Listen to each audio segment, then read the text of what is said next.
This is still the Business Morning Special on Afia Channel 254 DSTV 17 Go TV, of course 748 on Free TV. I'm Nnamdi Obaya. Oji, Wachuku is here with me, and of course Chief Philip Maduekwe is also here. And we've been joined by CEO Spotnet and advocates for development in Aligbo, Chilaka and Joko.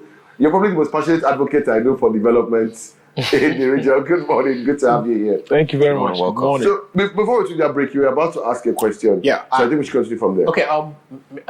Chief Kobino, I was asking, right? The hospitality sector in Enugu State, are they ready for the influx of potential individuals that this new innovation is going to attract to Enugu State? Okay. I like that question. You know, you can never be too ready for anything. You have to start from somewhere. Excuse me. So basically, landmark is here. So you can really put things in the perspective by landmark coming to Enugu to take over Nike Lake Resort Hotel. Hotels are popping up every 3 months in Enugu because when you think hospitality, tourism, people have to stay somewhere. You understand? So yeah, the governor is doing his bits. Look at the International Conference Center. Like I was mentioning before, everybody's feeling the vibes. Look at all that he has brought on. I know of NAFest, sometime end of this year. That is a 36th National Festival of Arts and Culture, 36 states and beyond. I know of ENIF, Enugu, Eastern Nigeria International Film Festival. I know of Afro Nation coming. I know of, in August, SEMPA. The SEMPAs are founded in Enugu, College of Immaculate Conception, convention, you know, the first of its kind in Nigeria. Also the bad gentlemen. We have the Nigeria Bar Association coming in August. We have the NBA. We have the National Sports Festival coming next year. Next year. So you can imagine what Pitamba is doing and trying to do. Very soon, from the grapevine, the monorail. Very soon, from the grapevine, the trailer weighing trailer parks, and in fact, in the next 2 years, in the next 1 year, I don't know how. Look at the bus terminals. Those are like mini airports. I went there. I was on the Sky Bridge. Awesome. Totally awesome. I went, in fact, I was advising people, instead of trounging up Barra Square and being a nuisance, just drive to the bus terminal. From Terminal A, you climb the Sky Bridge and walk to Terminal B and walk back, start your car and go home. You've had enough exercise for 3 days, you know. So, I mean, I hear they are adding 3 more bus terminals to the 5 that has been built. People can't believe it, but it's happened in our time. Look at the bus stops, the fantastic, nice looking bus stops. I mean, what can I say? So Enugu is ready. And I keep on telling my people in diaspora, because I was part of them before, if you come to Enugu in the next 1 year, 1.5 years, you have come late. So I have calls coming in, people, please go and check out Helio Estate, what's the other one? Opposite Centenary. And there's a diaspora garden city inside the Centenary that most SEMPAs have gotten their houses built. And I mean, what can you say? Enugu is ready. Yes. So, if the hospitality is ready, let me now come to you, Tachika, because yesterday something happened. You know, I know we're talking about the hospitality industry, but there was something else that came up that the Minister for Aviation and Aerospace said. He said Enugu is going to become their regional, is going to be regional head of regional operations. And he didn't say for Nigerian states, he said for African states. He was very clear on that. Then he also, said on camera, and he kept saying, quote me. He also said on camera what people have been saying, there has been this back and forth. Does Enugu have export processing zone? Is there this? Minister of Aviation confirmed it yesterday and said that they'll be doing export processing from Enugu. So you don't have to get to Apapa. You can do here in Enugu now. So now, if the hospitality industry is looking, to benefit from tourism, there's a whole second, much larger crowd than this, which is the business crowd. Because Enugu Airport is 2.5 to 3 hours away from every major city in the southeast. Meaning that every businessman can move stuff from the airport to his village. So now, business-wise, is Enugu now ready for that? Because it's one thing to have hotels and everything, but business has a whole different infrastructure, including meeting rooms, banking, finance. Are they ready? Well, I'll borrow a leaf from what Mr. Kobino said earlier on. You can be too ready, okay? But I think things are getting ready. But also, I would challenge the government to look intensely into regulation, because that's going to be a major problem. A lot of things are happening at the same time at a very high speed.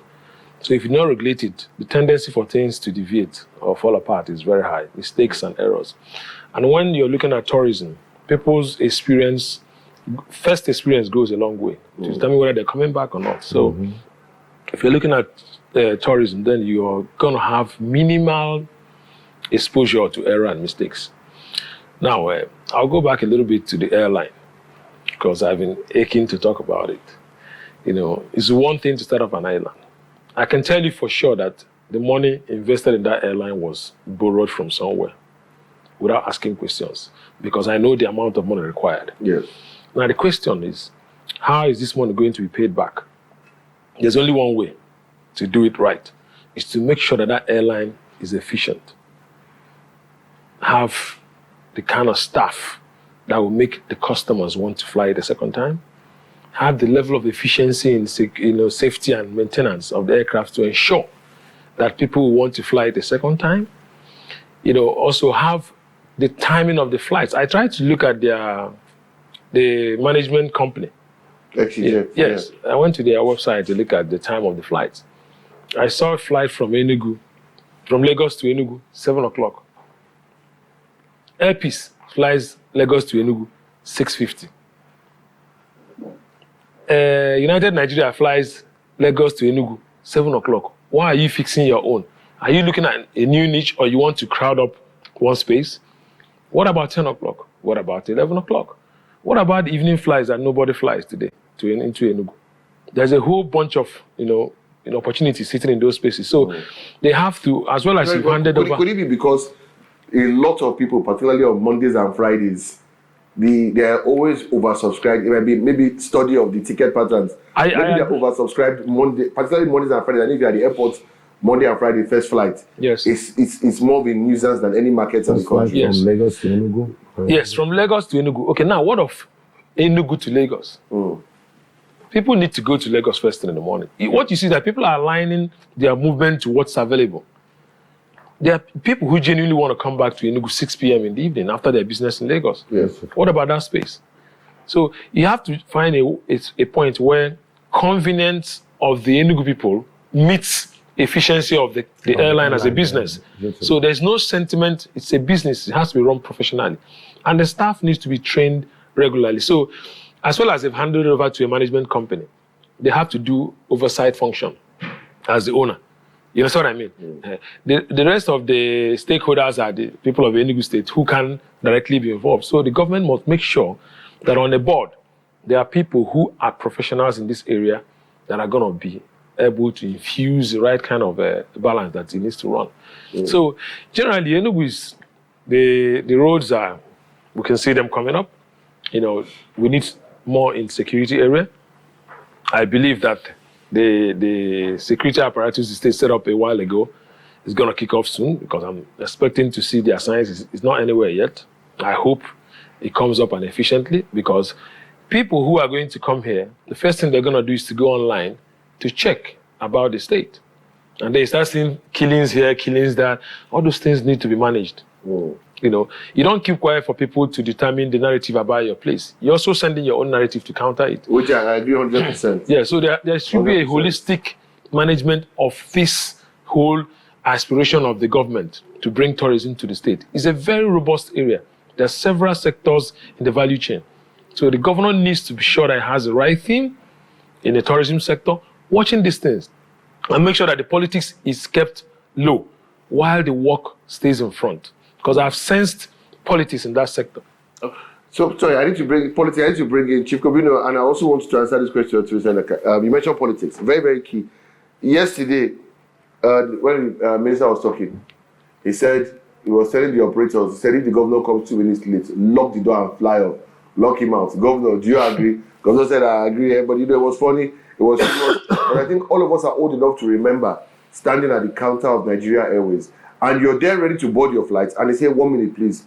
Minister's list, DG's list, minister's list. We're all old enough. Even as a kid, I found it very weird. Even as a government kid, Very irritating. it was weird. Both my parents were civil servants, but even as a government, as they call us, their government picking, it was so weird because it's not by ranking. Before they get to your, maybe your dad, your parents will keep quiet because they are directors. If they are doing DG's list and minister's list, directors don't talk. All those kind of things. So, you know, there's the worry of abuse of the stakeholders. I'd like to come in here. Party because, and government. Yeah, Yes. because I've experienced it. You know, we used to fly Nigerian Airways to Dubai. Yeah, I experienced that. And I was part of, you know, like consulting because we were in travel and tourism then. Still is, travel network. So we did the first Dubai shopping festival package from Nigeria to Dubai, where you paid $2,000 for your ticket and 1 week stay and all that. So on one of those trips, you know, Nigeria Airways takes off from Dubai. So we first hit Kano. Therefore, we hit Lagos. So on this particular trip, when we got to Kano, they told us, please, I hope you guys don't mind, we have to do a spot off to, what do you call it, Abuja. That's orders from above. Same like what you're saying, orders from above, that we have to carry passengers. And these guys walked in, about 15 of them. They went to stay in the first class. So I got up, I went to the pilot, I said, please, this is an international flight, and I happen to be in this sector. This is wrong. You don't do that. So you're flying us straight to Lagos. You're flying us straight to Lagos, and nothing will happen. And I talked to some people, I said, meanwhile, these guys, we paid for this flight. These guys did not pay for this flight. Let us see their ticket. They could not show us any ticket. I said, you guys go to the economy and sit. I sat in the first class with some other people that they accommodated. In fact, we took over. I mean, not that we took over like that, but I advised the pilot. I said, please, fly us to Lagos. Then you can now do your trip to Abuja. There are people on this airline going to Cotonou, to Côte d'Ivoire, all parts of West Africa. And they have booked their landing in Lagos. From there, they move when they collect their luggage. I mean, makes sense to just do. Don't trivialize this. This is not a local flight. Why are we like this? The pilot saw with me and flew us straight to Lagos. So I've experienced stuff like this, and I pray also locally here. We have seen people that own airlines, and they say they are waiting for a certain VIP. The plane has taxied to take off. Then they stop and turn around to pick a certain VIP. Please, if the governor is late, let the airline go. If we are late, let the airline go. It shows efficiency, it shows capability, it shows professionalism, you know, with what is going on here. And the likes of our governor, our dear governor, it's not something that you can always charter a private jet. You understand? Yes. Yes. So, but the one that is meant for us, them, it's supposed to go when it's supposed to go. So Chilaka is very right in what he has just said. He should make it professional. But you mentioned efficiency, and one of the, will I say, immediate saboteurs of our efficiency model is this issue of stakeholder tickets, where we might have people who are, people who will be owing, cash flow will be affected. I'm good for it, I can pay. So how do you balance managing premium clientele? Like, if you have a government agency, will have a lot of people, or maybe the military who are always flying, or government, federal government, and they are willing to, like those corporate packages, get the tickets and then pay off at the end of the month or something. How do you manage keeping those people with not affecting your cash flow? Now, I'll tell you something. What you present to the people is what they come for. People build expectations before they come to you. I'll tell you an example. Once I was flying from the US, I think I left Memphis to Atlanta. There are a lot of Nigerians on that flight. Whenever they called the lines, everybody stayed on the line and waited accordingly. These same passengers, we transited to Frankfurt. When we were in Frankfurt and they called Lagos flight, the moment they called Lagos, nobody followed the lines anymore. The lines were distorted. It was all rowdy. Now, there are two things. For every organization or any society, there's what you call culture. So for organizations, you have organizational culture. That's a standard way things are done. It's instituted by what you call the PPPs, the policies, and the procedures that you put in place and enforce. Now, finally, there's also consequence management. So what happens when somebody flatters the law you made? If there's no consequence to it, then you've made no law. Oh. So if the governor is going to say, I'm handing over to so-and-so company, if I hear any complaint in this regards, these are the set of actions I will take. They will know it, that there's a penalty coming to them for delays, for abuses and all that. So, but the governor I see here, unless he's going to change, it doesn't appear to me like somebody who will encourage such behavior. The level of impunity we used to see in other political classes and sectors. So I hope that the people, like I said, the people you put, is one thing to hand over a business to someone to run. PPPs, beautiful, but the regulation of the SLA, the implementation and the control of the SLAs you sign is what matters. Because let me tell you, Mr. Namd, if I offend you on day one and I come and say, I'm sorry, I say, okay.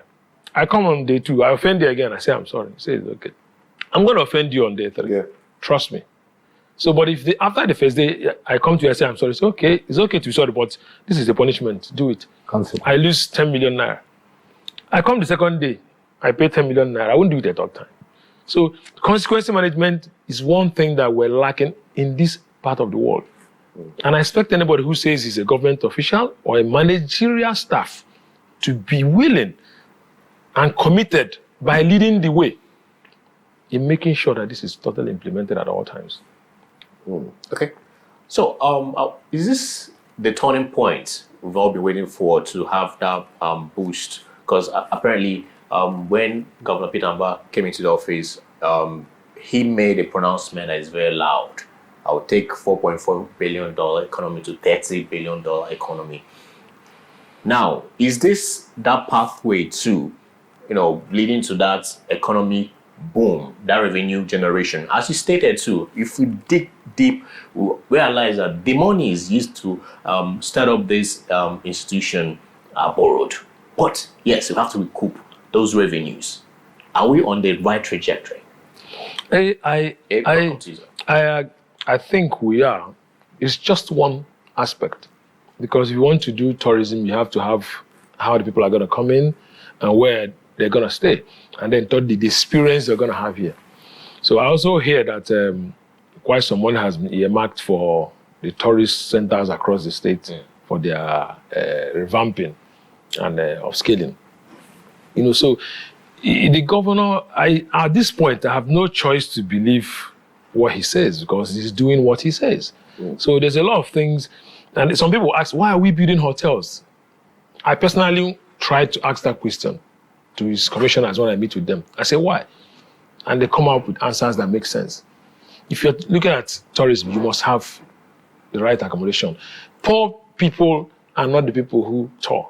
So it's the well-to-do people that travel. So they want comfort when they're traveling. They want comfortable hotels. So they're not going to stay in the kind of hotels we have around town. So that's why you're seeing some of the big hotels coming up. Now, the airline also has to be premium. There are some times of the year when you start seeing a struggle in getting flights. That's towards the end of the year. And that's when tourism in Nigeria is at its peak. So a state having its own airline is an advantage. You can put more flights in your own route so that your tourists have easier. When someone gets to Lagos, he's trying to come to Enugu, he spends 6 hours in the airport, he's probably not coming back. Yeah, pays $500,000. He's probably not coming back. So you have to ensure that the experience end to end is right. Now, secondly, people come into town, they're going to have efficient, comfortable buses to move around. I heard a lot of taxis are coming in very soon. Electrical vehicles. Yeah, electric vehicles. So another thing, like I said before, is security. They're sure they're safe. They can walk around. They can go anywhere. There is also another aspect that I'm still waiting to happen, which is the orientation. If you have traveled across the world, if you go to any tourist locations, you see that the people have a consciousness of hospitality, being hospitable to the visitors. So those areas have to be sold. There are the little businesses that are going to have to, you understand what I mean, sell to these people when they come, people want to send artifacts and stuff. There has to be some kind of, onboarding for them into this sector. And it's the tourism board, the Minister of Tourism that are supposed to do these things. The government has to, push in that direction so that everybody's in sync. So when you come in when you land in Lagos and say you're going to Enugu, your experiences should start changing from that point. When you land in Enugu, the way you're welcome, the smile on the faces of the people. I remember when I was doing my NYC, I met a white dude, in the rig. We were having a chat in the evening, the oil rig. And we were talking about cities in Enugu. And he said something about Enugu. He said that he visited Enugu once, and since then he's been coming. I said, why? He said Enugu is very peaceful. Everybody's kind of happy. Things are very calm. There's no tension and anxiety like in Lagos. There's no traffic. The girls are very friendly. It was all about good things. And he kept coming back. So that's what a tourist wants to experience. It's not just about hotels or airline. There's also the experience of the people. So I expect the government, as these things are being put in place, there should be an orientation, an intentional orientation or reorientation of the people towards welcoming tourists. Let's just take a quick answer. Then we'll take a 1-minute news update. But Mr. Kobino, can we have your own take on this? Yeah, like Mr. Chilaka was mentioned. I've been an advocate for mannerism, and etiquette, right? A lot of young people don't know how to groom themselves. So we do some trainings here and there and explain certain things, So there's something called meet and greet in tourism, We should train tour guides to different tourism sites. I was speaking with the commissioner for tourism the other day, a very dynamic lady. These are things that are supposed to come in place. Hotels are supposed to now scrutinize the type of staff they employ and train them. We can offer these services, right? So you just come a week, 2 weeks, get people sorted out. So basically, the ladies know how to dress up, how to appear. You can come into some places before now, see people slouching, lying down at the reception, and it's crazy because you don't. Chit chatting, washing their clothes by the side of the entrance of the reception. It's crazy. People have to be put in their right place. So like now. These things are evolving. The governor has done so much to put this. It's now left on people like you, a couple of people, to start putting in these things. Have our staff trained, have that attitude of when you get to Enugu, it's a very friendly place. Security must be top notch. I've heard the governor discuss before. He said, when you discuss security, don't talk about the money involved. Let's just take a very quick break. We have a 1 minute news update. Then we'll come back because now I want to ask him a few difficult questions. We'll be back after this news update. I'm Nnamdi Obaya. You're still on to the Afia, Business Morning Special on Channel 254 on DSTV 17, Go TV, and of course 748 on Free TV. And you can watch us live on Afia Business. Afia Business, Afia Business has its own YouTube channel now. We're not sharing with anybody, no stepsister programs. Come straight to Afia Business and get nothing but undiluted quality business content, particularly from the region. Of course, we're talking about the impact of Enugu Air on the economy here in Enugu and the Southeast in general. Oji is still here with me. Chief Kobino Maduekwe is still here with me. And of course, Mr. Chilaka Njoko is still here with me. So now, let's start throwing spanners in. We mentioned that the money was borrowed from somewhere. Obviously, we all know what one plane costs. And if we're looking at the 15 they're talking about and expanding to 777s for cargo, the borrowing plan is a ridiculous amount that would outlive this government. There is no way, even at 50 flights a day, that the government will pay back before 8 years. It's not possible, even if they do the whole 8 years. And this is where my worry starts. There is a level of efficiency and projections of how maybe when they were doing their business plan to run the airline. Do you think that we have institutional culture in Nigeria that can outlast this government and prevent this from becoming what we are? Well, I mean, someone said something yesterday that was really, really beautiful. Professor Ben Ayade, when they landed the arrows and painted Cali Air, and they said Cali Air, and he said the man who was promoting Cali Air was the same person killing Calabar Carnival. The biggest use of Cali Air. The reason you have the Cali Air, you're killing it. That's tourism, yeah. So now, as they're doing the Enugu Air, it's in sync with a lot of tourism projects. Do you think we have the institutions to keep it going when this government leaves office? I'll tell you no. The average institutional culture in this ecosystem is totally, bad, non-existent in a lot of cases, and poorly run. Let me leave it that way. I'll tell you what, it's not rocket science. Do I believe we can do it? Yes. Because I've been able to do some of these things in a very unconventional environment. So I've tested it, so I'm sure it is possible. Now the question is, what is the will? Okay, and the awareness of the ruling class today to make it work. I'll tell you what I mean and how. You can say, I want the airline to work even after I leave office and be able to pay back. That is lip service. Now, when you need to put the set of staff or team that will manage and ensure that this happens, are you going to pick people who have the right skill set, or are you going to have to balance the people of issues or with the people of Akanu West? And those balancing should not happen in professional environment. That's mediocrity. That's the main problem Nigeria has. So they must throw that in the bin if they want to succeed. So if you have to find someone from Ondo State that can do that job, if he's the only one that can do it, fine. You want to give priority to those from Enugu State first, it's okay. But make sure he has the right skill set. Where you can't find it locally, you move out and get what you need. That's the only way you can get this done.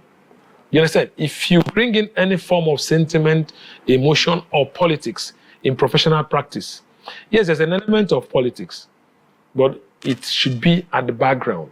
The first thing is the professional delivery of the service. If you lose sight of this, you're on your way down and on your way out. Now, whenever you take a loan, I don't know where this loan must have come from. If we're talking about local loans, we find ourselves in 20-something% interest rates. Now, tell me. Maybe private equity. So, yeah, well, whichever way, let's use a loan for the case study of this. You're doing a 20-something%. Tell me, how many businesses do more than 30% profit margin? If you go and study the airline business, see what the margins are like. They're very lean. there are stories of state-owned airlines that have succeeded. The Emirates, Air France, quite a number, Turkish Air, all that. But now, if you want to succeed like someone, you have to look at what they're doing and then try and fix it in your own situation. Because we're not the same thing with Turkey. Of course. Neither are we the same with France. So there are cultural differences, there are, there are political differences. So it's a work that has to be very intentional to get a solution to it. It's a challenge here. It's a big known challenge here to keep things running consistently for some time. But it's not impossible. You just have to hire the right people, put the right, policies, procedures, and their implementation and enforcement. Then enforce your consequence management. I always say this because if you take out the laws in London, people will pee in front of Buckingham Palace. It's as simple as that. That's human beings. So, Chief, let me come to you because what you said now about capacity, this federal character thing. My mom was in administration, so I know the downside. I've seen the evil of federal character. I've seen what it does because we sacrifice merit on the altar of inclusion. So you mentioned this thing, but now there's a big problem. I know we spoke to the commissioner before, and it was like, while they would want to use Enugu people, that they hope that in the future more Enugu people will come, but that will happen when they build capacity here. That first, that they even had somebody, the XEJET people, foreign people, Singaporeans, had them do the screening. Nobody from Enugu was involved in picking. Okay, nobody from the government, nobody from the state, nobody. They were picked as independently by professionals. So now, you are somebody who is into capacity training, particularly for hospitality, tourism. The Nigerian Aviation College complained that in all services, be it cabin crew, ground services, that by far, not by small, by far, the Southeast has the lowest even application rates into aviation services. If this is happening, how are we going to build local capacity or people who would actually see this as their own? Yeah, in most of the things, I borrow from Chelaka also, and I add, attitude has a lot to do. You need to be intentional about things you want to achieve. It's not only with the aviation thing. The armed forces, police, army, they are complaining about enrollment of people from this side of the divide. So you see, politically after the war, and a lot of people have lost interest in things concerning government. So you see our people will tend to be in the Afia package, trading and all that. So people don't see those things as, like necessary. But with what is happening, a governor setting up an airline in this zone, the Southeast, there will be a whole lot of questions asked, interests coming across, and also the government has to be intentional about training these people, make information more available to know. Politics is local, and it's a political regime that brought about somebody like Peter Mba. So you won't say you won't bother to factor in the political aspect, but like I said, it has to be subtle, especially in things concerning professionalism. But it's good for your people to experience what you are preaching to them and how it's coming about to be. So training modules and places should come up to make people know about these things so that they can meet up with the expectation, right? They can meet up with the expectation. So basically, that's the much to it. And I'd like to leave it here for now. Okay. I quickly want to say something. Yes, please. About the readiness of this environment for what is coming. If you agree with me, if you go to hotels or even eateries, the attendants, their attitude, like you already mentioned, is very poor. There's a reason for that. I don't look at things and just throw them out. I try to find out why it's happening. Let me ask you, do you know anywhere where people are trained on these sectors in Enugu State, in no school? In Enugu State. Etiquette. Yeah, I didn't say the person, I said a place. Please. There's a reason why I said a place, so that people can... I've known Kobino for a while. I didn't know he does that training. No, I mean, I know he does. You see what I mean? So it's always hilarious when we go for events together Yes. or we go to an eatery together because He can inside those there experiences. was even, I can't remember, a housewarming where he was literally training the servers at the venue. Events. They were doing crazy things. They would bring swallow and start wrapping it in food. Now, let me tell That you was what. in Aba? Let me No, tell you. on our way from Aba. It Okay. was in Nome. Yeah. You know, in some sectors, Yeah, I remember. in some sectors that are quite sensitive, like airline, there's a certain level of training a pilot must have before he can fly. Yes. These kind of regulations need to come in this sector. For any staff of yours working in a hotel in Enugu, because it's a tourism location or destination, should have this and this and this training. The government should put that in place. When this happens, the owners of the hotel will be left with no choice but to start looking for where to train their staff. And a government that is also intentional to get this solution would have also identified efficient training centers or locations where this can happen locally.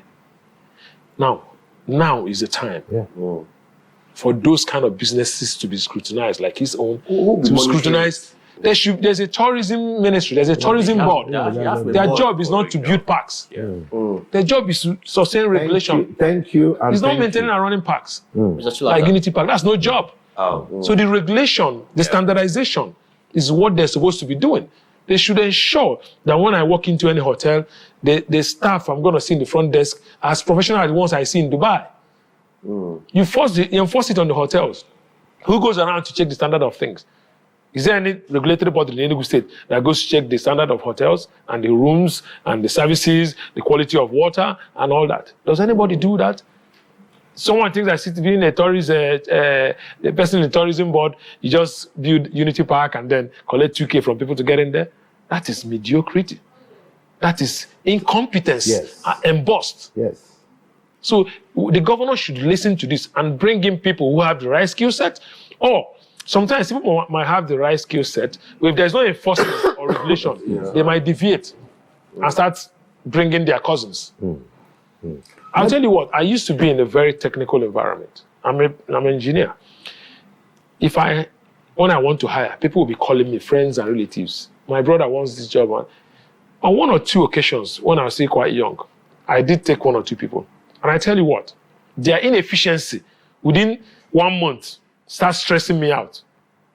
Because my delivery is tied to their own. Yes. Okay? So I don't play with my delivery. I fire you straight out. Because I need to get my job done. I don't want to lose mine protecting yours. So when there's proper consequence, like I said before, people will do the right job. Who checks the scorecard? Or is there any KPA and KPI for these appointees? Is there any review, professional review of their delivery on the services they're supposed to? I'm the chairman of education board. What have I done? Who checks what I've done? That's the role of the government. What you're doing. So that's why people go around doing rubbish and sitting in there because they're from Nkano or they're from West or from Iwetiti. Those things are trash.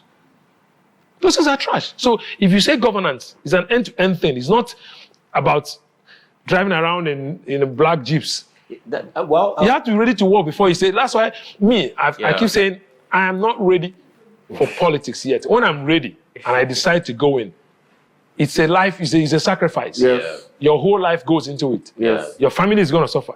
So I have a young family. I don't want them to suffer yet. So I need to put in time. So I would like to add to what Mr. Chilaka said. Mr. Obanya, you would agree with me that I have been an advocate for things to be put in their right places. Yeah. He mentioned something about building parks. I don't think it's the job of the Ministry of Tourism. Is the tourism ministry's job to outsource? Yes.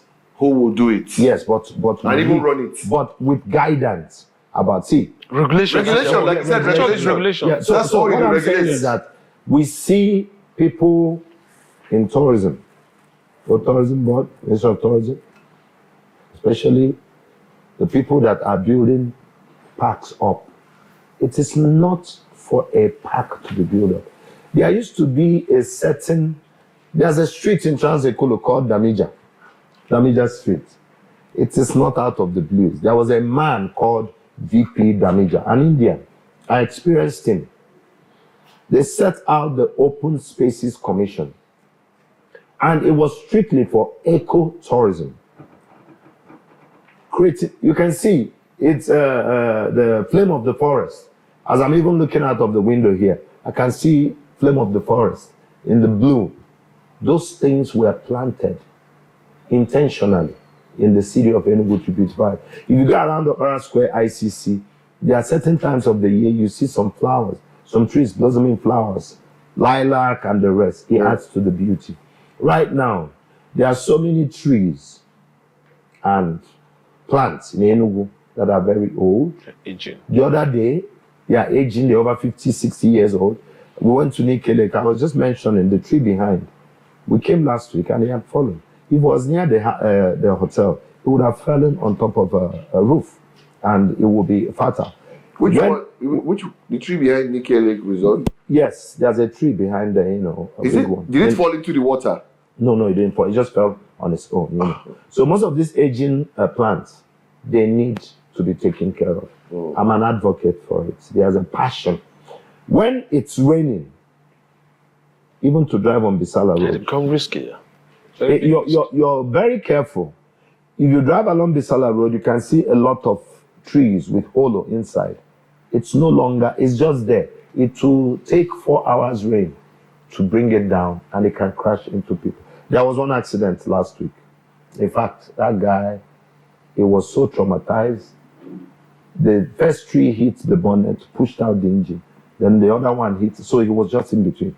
So you can just see it's just the act of God, that he didn't die. So such agencies or setups should be encouraged by the government and the governor to have people that have attitude, that have knowledge into this thing, so that as you're coming from the airport, even the trees, most of them are bending to the road. You just put the thing in proper perspective. And you move this thing to encourage ecotourism, move it out from the tourism thing, because everybody is trying to be commissioner of tourism board to grab at parks and turn it into beer, joints and all that. That's not it. You should face the aspect of like the commissioner of tourism was mentioning about, what's this long walk? They deal with Ikechuko.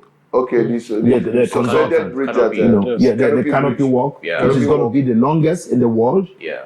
I mean, there are lakes at Heineken, Ezago. There are places that you have to, on home waterfalls, you have to showcase it to the world. So that if anybody, that's in the Nike Lake, you see that island where the birds were before. The cattle egrets. Okay. But now I think some birds have. They're still there. But they are lovely. They're still very much there. Somebody said they will remove this. I said no. There are people that will just Google bird watchers.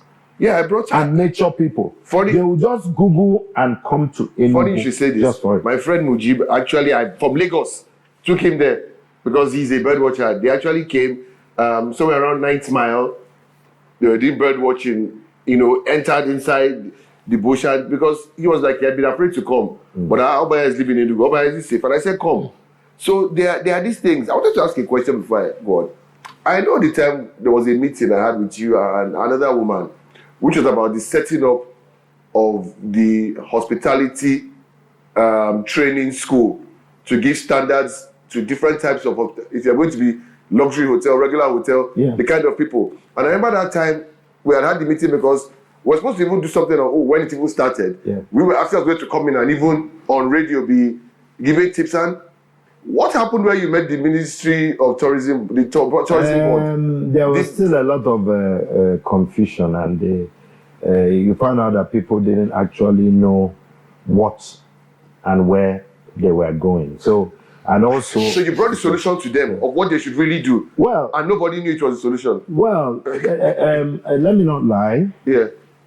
I sounded out. I've not formally told them. But I know to some extent I've discussed with the Commissioner of Tourism, and I've told her that, look, we need to have a school from where we train people. And we now send them out to the different places. But another thing is with the hotel owners and the rest of them. You see, at times they come quite cheap. What I mean is, you need to pay people. The untrained staff are cheaper. They prefer to get all those people that when they are speaking with you, you're holding your breath. Have you ever been to any bank reception in the morning, 9 a.m.? You can't breathe. It's crazy. People smell. Let me now say it on this thing, Okay. Yeah. It goes back to where I started about regulation. Yeah. First of all, I go back to the government. If I'm a governor and I want to institute a tourism board, first of all, I must find out the purpose they're going to serve. That will determine the number of people in that board and the skill set of the people that will be in that board. Before then, I will identify the possibilities, achievable possibilities within my own environment to know the KPI I'm going to develop for every single member of that board. So I can measure what they are doing. Because what doesn't get measured doesn't get corrected. Doesn't get corrected. So these people are just politicians being settled. Yeah. Okay? So we're going to hold the government accountable for not putting a clear, measurable, role or jobs or task to people in boards. And also, I've not heard that some board member was fired because they did not meet the so and so KPI. So, okay, let me give you an example. When this government came into place, I heard they wanted to do a lot of things, and the civil servants could not deliver on some of those jobs. And they are there, they're being paid. They need to be utilized, but they don't have the skill set to deliver what they. So the government had to hire his own delivery team and all that. I'll tell you something. I would build processing plants for cashew, for pineapple, for cassava, and I'll take them on secondment to those places. Redeploy them to agriculture. They should go and roll cassava in the farm or in the factory. Yeah. If you cannot do, then I hire the young, who have a lot of young people in Enugu, very skilled, creative, IT savvy, that can be useful. Something you see 30 people in the Ministry of Lands doing today, you can have one smart guy do it. Then these 30 people that you're sitting in that place, you send them to a farm in also one, where they work in the rice factory, and they are productive. Yeah, at their own skill level. Yes. You even mentioned something today, regulation. And one of the issues we have is, it's so funny, I'm not too old, but I still remember Cheju Show Market as a kid, when I go with my mom. If you went on Thursdays or early on Saturday, last Saturday of the month, after environmental, they had the guys called the market inspectors. And the soil was dirty. Yes. They would find, line by line, they would find this line. The women fighting the woman who caused them to find their line. Because I find collective punishment is also very, very effective. Mm-hmm. It makes people watch each other. Yeah. And they would find the whole line. And you see them, fighting the woman. And they don't care. They find your whole line. And all these people that are redundant in the office, we have legs for inspection. I was asking earlier on who would inspect the hotels. Literally, you have people you can give a roster. Please bring out your waiters, your barman, and everything. The truth be said about most of the people in the ministries, the civil servants, some of them have been so, professionally damaged that anywhere you send them, the first thing they're looking at is how do we make money off this? Yeah. You know what I mean? Yeah. So I would rather send them to places where they're not interfacing directly with humans. They're just going to deliver a service. You run a machine, you do something, and then you now train the young people. Start from day one. infuse, Morals, train and ethics. retrain. It's professionalism. It's not about moral. You can. Maybe ethics you of mess the with- job. Exactly, ethics. So if you play with your moral, you lose your job. It's your problem. You do what I ask you to do. If you don't do it, I fire you. It's consequence management. So from day one, it becomes a culture, a working culture for them as a people. You understand what I mean? But you bring in one decent guy into a ministry where you have 300 people that come to work by 10. It's just a matter of time. He will start going by 10. When the Commissioner for Agriculture resumed work in Enugu State, he happened to be my friend. So I was looking for something in the Ministry of Agriculture. That's how I knew he was commissioner. And someone said, "You give me the commissioner's number." And I called him. He said, I said, "Patrick." He said, he's the commissioner. I came to the office. He was at work because he's coming from a professional environment. He was at work by 7:30. There was no ministry staff in the ministry, not one. He was cleaning his office. Can you beat that? I told him, I said, "You people are patient. I will fire." It's something I wanted to ask. But the problem is, again, sorry, this is how you will fire. Unconfirmed reports. But we knew at the beginning, Andreas Geboa, when he came, he fired 10 people. And there was a kickback. The people were even brought back. Yes. And that led to a lot of. Yeah, I'll go. A lot of. They actually saying he hasn't gone, but he put out a resignation that he's gone. Yes, I'll go. That I was talking about. We're talking about during the break. I was talking about demystification. That's a demystification process. When somebody in authority takes a decision and somebody above him reverses it, you've demystified that person. Yeah, you ruined it. Nobody can respect that person Yes. again. Yes. And you can't get that person to do any job again. Very critical thing I want to mention now. Chilaka, you mentioned about sending out people to go. Have you ever experienced all those people that call themselves health officers? I run a restaurant. I'm in catering as well as hospitality. Some they come. They are supposed to check the fridge, check the drinks. A lot of people don't know that these things are available. Yeah. Check the drinks to know the ones expiring. Check our fridge, the shelf life of what we have, what we're dishing out to people. Yeah. And when we're at fault, we are fined. You have rats in And your they seize, there are some, even supermarkets, there's a whole lot of expired things in the supermarket. I'm looking at an Enugu with very precise management agencies to set out. There are people ready to work. So like I know, it's somebody that you can even put, you bring from outside into the tourism. Don't we now have a federal? People that know. Don't we now have a federal and state level with that? Because you see, hospitality regulation within Enugu, you can have standards within, but you now have things like Nigerian Hoteliers Association, which is bigger than Enugu. Yes. They might have an issue. Yes. Or if the Enugu state government says, if you're domiciled within Enugu, these are our law. Yes. You must obey. Yes. Another problem is the supermarkets now, and even some restaurants, people like NAFDAC and Standardization of Nigeria, we now have a kind of conflict of interest where you might have a standard, but somebody has NAFDAC clearance. Yes. I don't want to say beyond that. Let me ask you a question. Have you been to our abattoirs? Yes. In Enugu? Yes. I have videos. I have the video. I walked through blood at 6 a.m. in the morning. You see, unfortunately, where I can say I'm a victim because all those high incidence of cancer and all that. I want Governor Pitamba to please stop the use of tires. Using tires Absolute rubbish. to burn and clean animals. Yes. That is pure Poisoning. cancer. Yes. It is only at the 82D, the abattoir there, that is standard. In fact, people used to say, if you see any woman having a restaurant buying meat from 82D, then the person is good. Let this thing be stopped in place. You see, they are not well built up. The water they use, they know me. The blood is on the ground. I buy pure water, 4 bags. When I go, because the people I attend to are high upscale clientele. I don't want anybody complain. So they say, this man is wasting money. Let me waste, how much is pure water? Let me use the water to wash my meat instead of getting water from somewhere they call a well.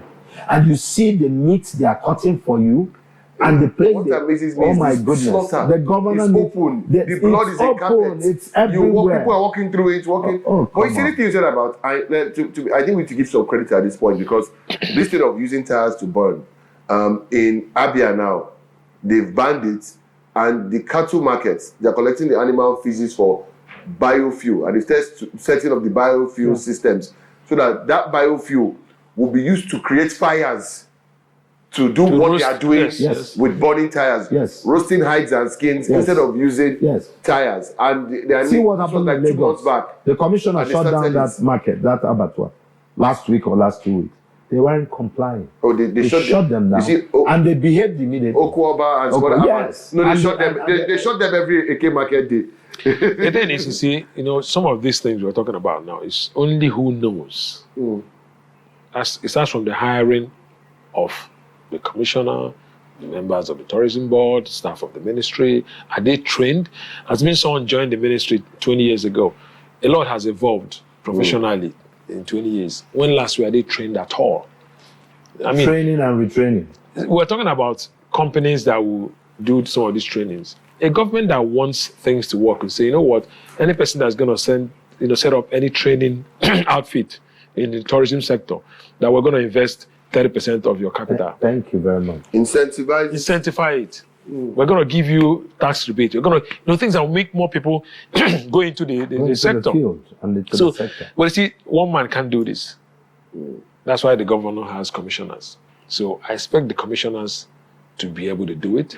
I also bring up suggestions. I will also ask. Yeah, I also ask the governor to listen to his commissioners. If he thinks they're not worthy of listening to, that means he should know that he has appointed the wrong people. Yeah. So he should fire and get the right set of people. That's it. Okay. Running off, right? Let's go back to why we're here, the Enugu Air, and how this is going to be sustained.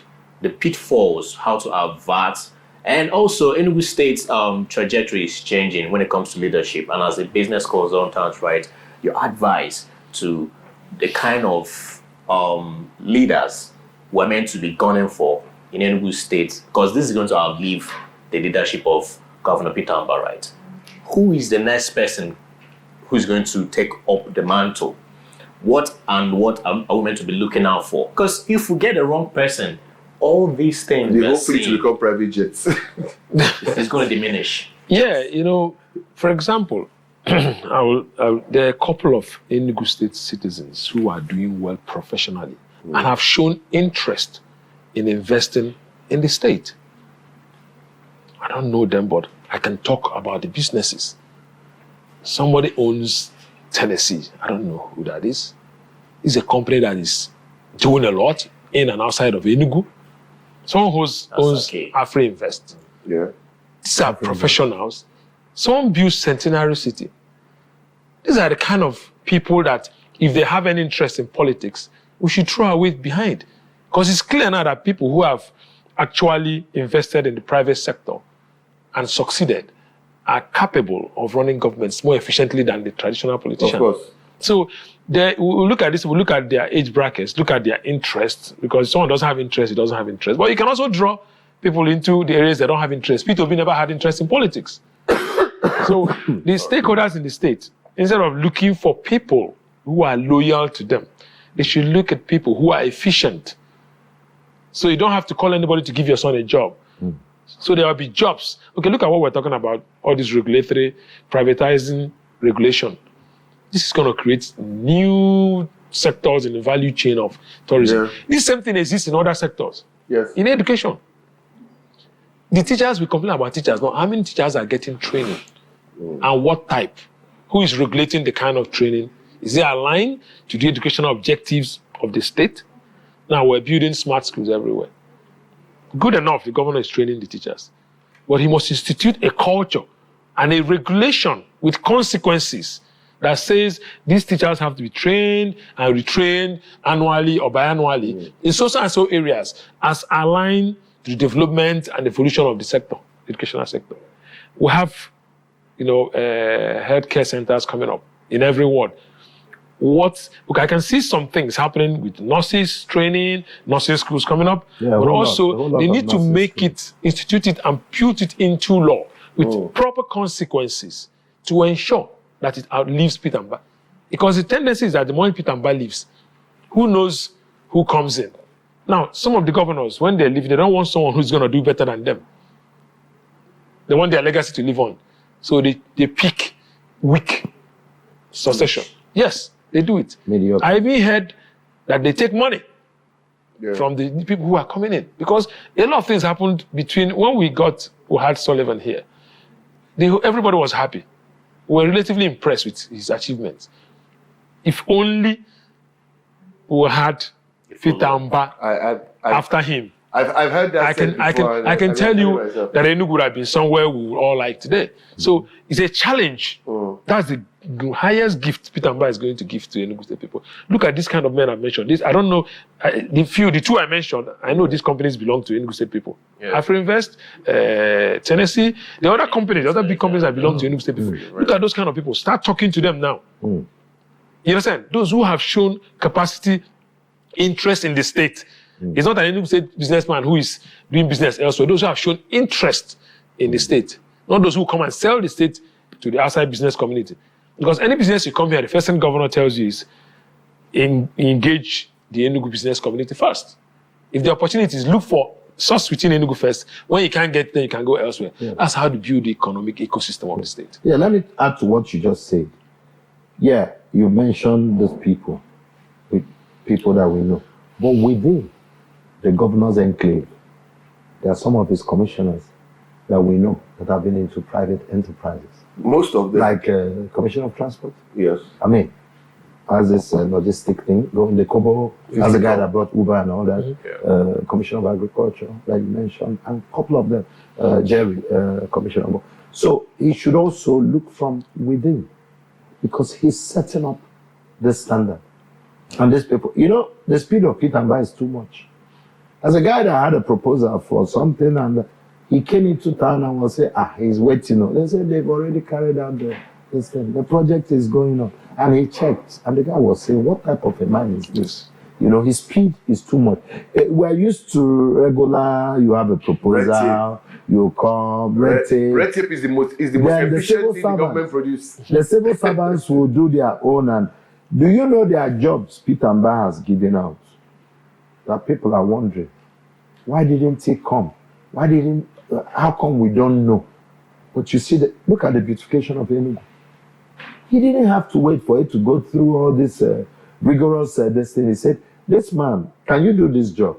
Do it. And he's done it. I was with I think it's the MD or something, the guy who's in charge of Lufthansa in Nigeria. We were having a drink in Lagos. So I mentioned something about bringing international flights into Enugu. And he told me that he was in his office one day and a call comes in and someone says, I'm Pit and Bar. Because he was like, yeah, all right, let me hear the scam. But actually it was Pit and Bar calling him. So, but like I said before, he can't do everything. I recognize the efficiency, the capacity of his commissioners, but I don't want traditional political, personal view becoming governors. Why? Because career politicians. Yeah, along the line, sometimes you're carrying a lot of debt you need to pay. This culture of settle this person, settle that person. Okay.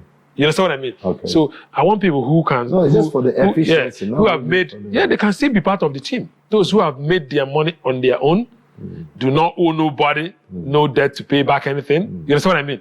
So they come in because they want to give back. Yeah, my brother. Not because they're coming to make money. My brother, at the point of election, the stakeholders it's not a will crime show. if you have been in the public and private sector and you've made your Peter mark, Mbah had been in the and public they sector make you a commissioner. I mean, Peter has been out there and he's made a governor. I think it was the commissioner for finance. You see, yeah. If I'm on Mbah, for example, today, I'll talk about Enugu. I don't know what happens in the hinterlands. I don't think anybody can beat Pit and Bar in Enugu metropolis in any election. I don't care what level of election it is. Nobody can. Now, if as a governor, you build that level of trust with the people, you don't need the damn stakeholders, these old men that keep slowing down everything because they want their interest. You don't need to listen to them. Go to Abia and tell OT that you're a stakeholder. No, I shouldn't do the right thing. I'm even talking about for a new governor coming in now. Yes. Because the question now is, even shame would not let Abians and Ndi Enugu allow Uti and Mba to lose. Yeah. Shame, if nothing else, shame. Because how would you tell the rest of Nigeria that everybody's envying your governors? I will shock you. I was in a conversation yesterday, and someone said something. He said, "What is the impact of Peter Mba's governance in the local wards in Soka, in Isiozo, in Jiwo? How are the people there feeling?" And someone responded that there is smart school, there is the primary healthcare center. Those two. This person felt those two things were not enough. That there's more development going on in Enugu Metropolis and added in Owo. The governor's place. Yes. So now I hear a political undertone to that statement. Yeah. I now asked him, I said, in how many years, I'm not from this state, I've been here, who has built a primary health care center in any ward? Who has built any school? Go and look at GTC. Oh my goodness. At every point in time, the development has to be more in Enugu because that's where you have more of the population. Yes. I agree, Nsukka has a lot of population. I was thinking to myself this one, I said, the SME Center, which is doing a lot when it comes to human capital development, they're doing a lot. But I think they need to, at this point, have one of their centers in Nsukka. They need to. And maybe the others. Yeah. They need to. Yeah, they need to. I said I'll call the one in the River. Exactly. Yeah. So that those people can also feel the impact of the good governance, not just people in Enugu town. Everybody doesn't have to migrate here. Yes, Enugu needs more of it because it has more people, more, qualified people. But people should be able to sit in Nsukka as well and do what they want to do and get a good job. IT jobs can be done from anywhere today. I also want to plead with the governor to use through his SA diaspora to reach out to diaspora of Enugu, people living in Enugu, and people from Enugu. Like he said, he's not from Enugu, but he lives in Enugu. We have contacts in the diaspora. The diaspora money is part of what is keeping the economy. It's one of Nigeria's, even Nigeria's best. Yes. So the diaspora, our source of FDI. Yes, FDI. The diaspora has a lot to do with what is going on. So just have some catchments of people that can reach out to the diaspora and all that, so that they can help in what is going on here. What's the name of this place in Spain? The people that has been gunning for independence. That's the Basque country. There's Catalonia and there's the Basque country. Yeah, I always use the Catalonia example. So for years, they've been inching for this, but they are not giving it to them. What did they do? They went back into themselves. I said, hey, what do we have? And they started developing that area of Spain. Meanwhile, Barcelona is in Catalonia. Yeah. They've hosted Olympics. It's the best place to live. Standard of life, quality of life, things you see. But they didn't go on the trajectory of all this, our Biafra struggle and all that, or our own, bye-bye and all that. No. Make up your minds. In Igbo language, say, Ebonyebi, Kona. And if you speak good of a land, you eat of the good of the land. If not for anything, for you and your children and children to come. A beautiful Enugu like Catalonia. Look, we can make this place the best place to come to in Nigeria. It's already happening. If you know the way property rate has gone up because of what Peter Mba is putting in. You understand? People say, you're always going off. It's like they have given you, they have not given me. I don't even know Peter Mba. But what I see, I say, if you see something, say something. And let people know. I agree. Thank you so much. We're well overshot our time, but there was no way I was going to stop the conversation because development is always good. Thank you so much, both for being here this morning. And of course, the conversation will continue after this break. We'll be talking about, still the Enugu Air launched yesterday, but this time we'll be talking to the aviation industry people and finding out inside the industry what this means for that industry's growth in Enugu. We'll be right back after this break.